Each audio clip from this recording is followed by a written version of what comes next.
পুজোর আগে আমার ফোনের অবস্থা ঠিক এরকম হয়েছিল, মানে ডিসপ্লে খারাপ হয়ে গিয়েছিল। আর এদিকে আমি হেনা করে নিচ্ছিলাম, টক দই আর পরম্পরার হেনা ইউজ করছিলাম। এদিকে চা পাতার জল, মানে চিনি ছাড়া চা পাতার জল দিয়ে ভালো করে মিক্সড করে আমি হেনাটাকে ইউজ করে নিচ্ছি।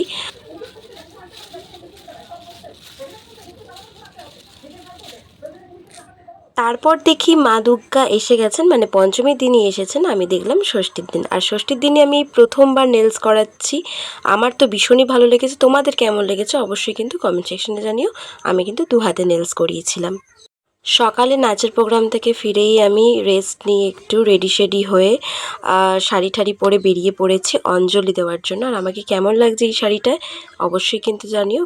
নাচের প্রোগ্রামের জন্য সেভাবে কোথাও ঘোরা হয়নি, তাই আশেপাশের একটু ঠাকুর দেখতে বেরিয়ে গেছিলাম পাড়ার মধ্যেই। এই একটা বোনকে নিয়ে এই একটা মা দুর্গা আমি দেখলাম, কারণ প্রোগ্রামে গিয়েও অনেক মা দুর্গা দেখেছি। তো আজকের মিনি ব্লগটা এখানেই, টাটা।